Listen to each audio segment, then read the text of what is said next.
जी, आज हमारे पास next topic है फिर एंटीबायोटिक्स का। एंटीबायोटिक्स की सबसे पहले अगर डेफिनेशन की बात करें तो एंटीबायोटिक्स ये वो ड्रग्स हैं जिससे हम माइक्रो ऑर्गेनिज्म की कुछ स्पीशीज़ से लाइक फंजाई से बैक्टीरिया से कलेक्ट करते हैं और उसके बाद फिर दूसरे माइक्रो ऑर्गेनिज्म को किल करने के लिए या उसकी ग्रोथ को रोकने के लिए, उसको सप्रेस करने के लिए इस्तेमाल करते हैं।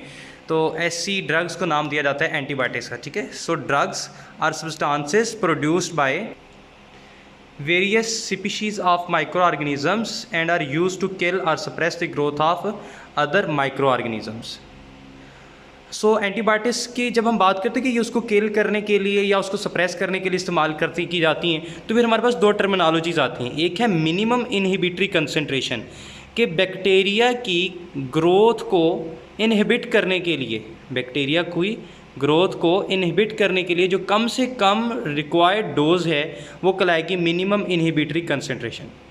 इसी तरीके से बैक्टीरिया को किल करने के लिए जो कम से कम डोजेज रिक्वायर्ड होगी वो कम से कम अमाउंट ऑफ ड्रग क्या कहलाएगी, मिनिमम इनहिबिटरी कंसंट्रेशन। देन इसकी टाइप्स आ जाती हैं। एंटीबायोटिक्स की टाइप्स फर्स्ट है on the behalf of origin या इसके on the behalf of synthesis. तो हम कहते हैं कुछ नेचुरल होती हैं, कुछ सेमी सिंथेटिक होती हैं और कुछ सिंथेटिक। देन हम कहते हैं on the behalf of spectrum. Spectrum के बिहाफ पे हम कहते हैं कि कुछ हमारे पास ऐसी हैं जो नैरो स्पेक्ट्रम है और कुछ ब्रॉड स्पेक्ट्रम है।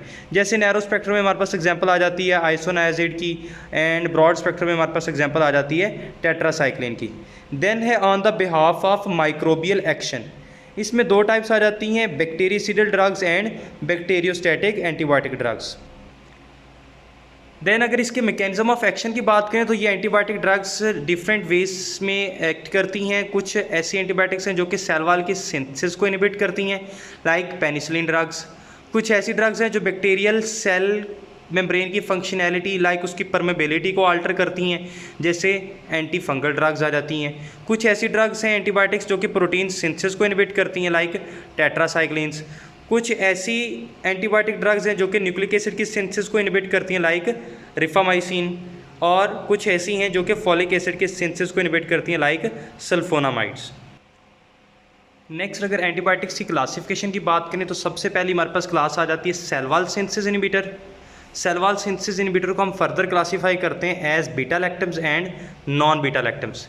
बीटा लैक्टम में हमारे पास फर्दर आ जाती है penicillins, monobactams, carbapenems and cephalosporin. Then second class हमारे पास है protein synthesis inhibitor. Protein synthesis inhibitors में वो हैं जो कि 30S राइबोसोमल सब यूनिट के साथ बाइंड करके प्रोटीन इनहिबिट करती हैं, और कुछ वो हैं जो कि 50S राइबोसोमल सब यूनिट के साथ बाइंड करके प्रोटीन की सिंथेसिस को इनहिबिट करती हैं। जब हम कहते हैं कि 30S सब यूनिट के साथ बाइंड करने वाली, तो उसमें एग्जाम्पल आ जाती है हमारे पास अमाइनोग्लाइकोसाइड्स एंड टेट्रासाइक्लिन्स। और जो 50S के साथ बाइंड करती हैं वो मैक्रोलाइड और क्लोराम्फेनिकोल आ जाती है। थर्ड हमारे पास क्लास है फोलिक एसिड सिंथेसिस इनहिबिटर। इसमें आ जाती हैं sulfonamides and trimethoprim. Fourth one class हमारे पास है डीएनए टोपोआइसोमरेज। इसमें हमारे पास एग्जांपल आ जाती है फ्लोरोक्विनोलोन और क्विनोलोन। एंड लास्ट में हमारे पास आ जाती है class 5 DNA damaging antibiotics like metronidazole. So it's all about the antibiotics. Next हम इसको डिस्कस करेंगे इसकी फर्स्ट क्लास को, सेल वॉल सिंथेसिस इनहिबिटर्स को।